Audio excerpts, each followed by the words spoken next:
Pixel Fold has leaked possibly many times, and this time with possible pictures. The pictures weren't super clear, but it does, from what the user said, have a pixel visor, which would probably be a Google phone. Now, it also looked like it was a folding phone from the images, which weren't very clear, as I said. But what typically happens with a Google phone is we get many, many leaks. And the closer we get, the more early hands on videos we get, the more photos we get, the more we see them in the wild. And they're pretty recognizable, and usually all the rumors are correct, as they've gotten with so many other companies now too. But Google, super notorious for it. So this device may be released later this year based on that we're actually getting real images, real photos, real video of it for finally.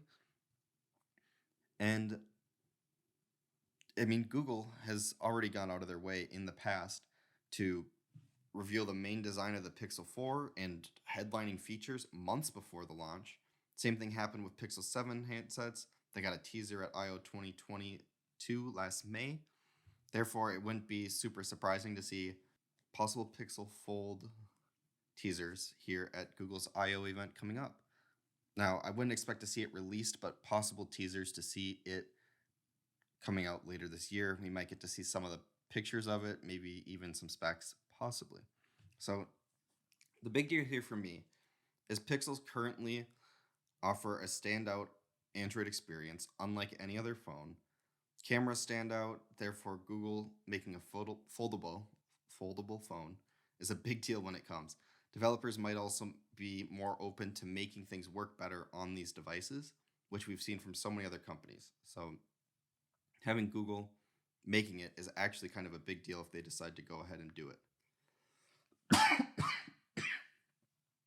How do you think the folding phone, like the Pixel Fold, will change the way we interact with our devices? As somebody who uses a folding phone, being able to open websites on their emails, there's a lot of uses that are great to have a bigger screen and being able to have something that's smaller in your pocket. So having a device that kind of does both, it's not necessarily super smaller, but it fits well compared to putting like a full-on iPad in your pocket, is a great way to interact. And as these devices get smaller and thinner, it'll become an even better way to use a phone. So what challenges will Google need to overcome as a mainstream product? As somebody who has a folded phone, they are not great when it comes to a lot of things because apps are just not optimized. They're not great for when you fold it open. If you're already doing something, apps don't auto resize. They usually have to restart. Some apps don't even support things. They're missing certain features. It's just kind of a mess, which is why if a main player like Google came in and went out of their way to make a folding phone, as the people that make Android, not only would the core software get better, but more developers would also just go out of their way to support said device. And that just helps everybody, especially in the Android world. If Google's not doing it, the odds that it gets super supported is not great.